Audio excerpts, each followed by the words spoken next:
Let's move on to the next. In the previous architecture, we were using RNNs. Here we are gonna use CNNs, and then there is some modifications that we need to do to a convolutional neural network for the natural language processing task. And we are gonna see what those modifications are. We are gonna do sequence modeling. You have an input sequence, you have an output sequence, and the output sequence could just be a shift of your input sequence one step to the right. These could actually be the same sequences shifted one step to the right. And your sequence modeling network, whatever it is, whether it's a recurrent neural network, whether it's an LSTM, whether it's a CNN, needs to take a sequence of vectors as input, and it needs to output a sequence of vectors. So it's going to take a sequence of inputs, it's going to output a sequence of outputs. What do we need? For language modeling, you are not allowed to look into the future. For instance, if you look at the title of this paper, an empirical evaluation could be your input, and of could be the output of your model. And to predict of, you are not allowed to look at of, because that's going to be cheating. So you need this causal constraint. For RNNs and LSTMs, that's already built in. For CNNs, we need to make some modifications. And that's exactly what I just mentioned. YT can only depend on the previous inputs and not on the future, because the future is actually the answer that you're looking for.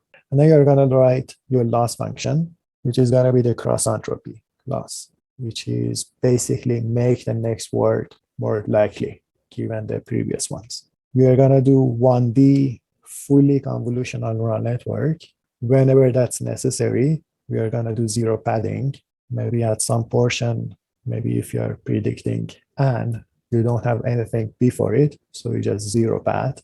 And then we need to have causal convolution. And the outcome of a 1D fully convolutional network plus this causality constraint is going to give you temporal CNN. And this is going to become more clear as soon as I show you the picture. There is another idea. When it comes to language, you need to remember a long history. When you're predicting the word modeling at the end of this sentence, you need to remember empirical. So information from long or early on in your sentence. How would you do that? Let's recall convolution. Let's say you have a 1D input signal, and we know that our sentences are actually matrices. This X is just one row of that matrix. So sentences are always matrices. Let's just take a row of that for illustration purposes, but you can do the same thing if you have a matrix as input. You usually have a filter.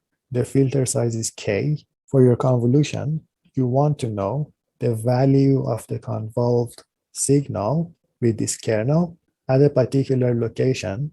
You're going to look at your kernel. You look at the first value of your kernel multiplied by an input. You look at the second value, and you look at the second entry of a window that you choose from your input signal. And then depending on S, you're going to keep sliding over your input signal. If D is 1, that's basically your convolution that we are used to. If you want to introduce a stride, you're going to multiply this S by a skip. So you're going to take a look at your input signal every other word. But what is this D doing? It's a dilation factor. K is your filter size. I'm going to tell you what is this dilation factor in the figure. And S minus DI is going to give you the direction of the past. These are the past signals. You can look at and compute exactly what is the effective history of such a layer. And if you want to increase your history in an exponential fashion from one layer to the next one, you can choose your dilation factor to be orders of 2 to the power, the layer of your neural network. Okay, this was the math behind it.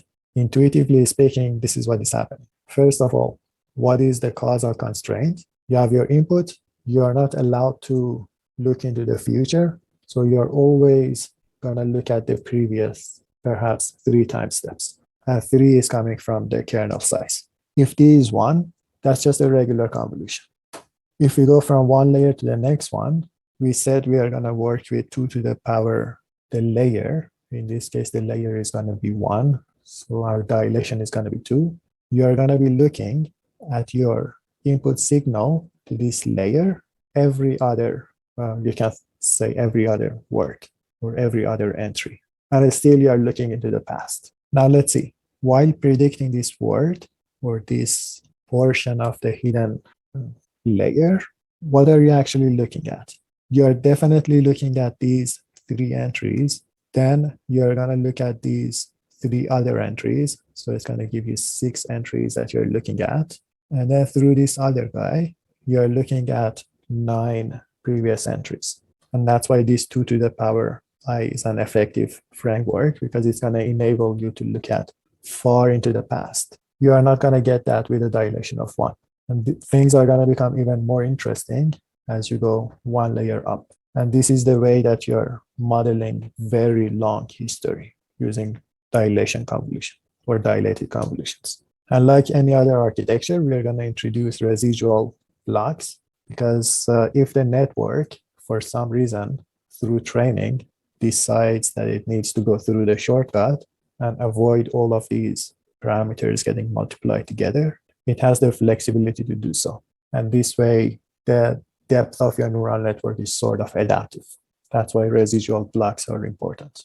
You have these shortcuts giving you the option to bypass these complex stuff and just copy and paste from your input to the output. K in this case is 3 because you have 3 layers and dilation is 1. You can play around with the dilation and K. And we introduced residual connections. How does it compare to some benchmarks? We can turn your MNIST data, which is in the form of images, into sequences and then do the next pixel prediction task. You can do some music data, and you can do pen tree bank for language modeling. And all of them, CNN is as good and sometimes even better of an architecture compared to LSTMs, GRUs, RNNs. There's a data set out of these that I definitely want you guys to take a look at. This is about piano data, music data in the form of text. Each input is a sequence, so it's very similar to language. Each input is a sequence of elements. Each element has 88 options. So these are binary codes, 0 or 1. What do they mean? If it's a 1, it's going to indicate that a key is pressed on your piano. Otherwise, it's not. Otherwise, it's a 0. So take a look at that data, explore it, and perhaps use temporal CNNs or temporal convolutional network on this dataset. So this shouldn't be really hard to model. The data is small, the model is small, and you should be able to replicate these results. There is this benchmark. It's a copy memory task, so don't worry too much about it. It's a benchmark that's going to help us study the effect of sequence length. This is LSTM. This is RNN. Once the sequence length is big enough, LSTMs and RNNs are going to run into trouble, and temporal CNN is doing just fine because of this dilation operation. Any questions about temporal convolutional network?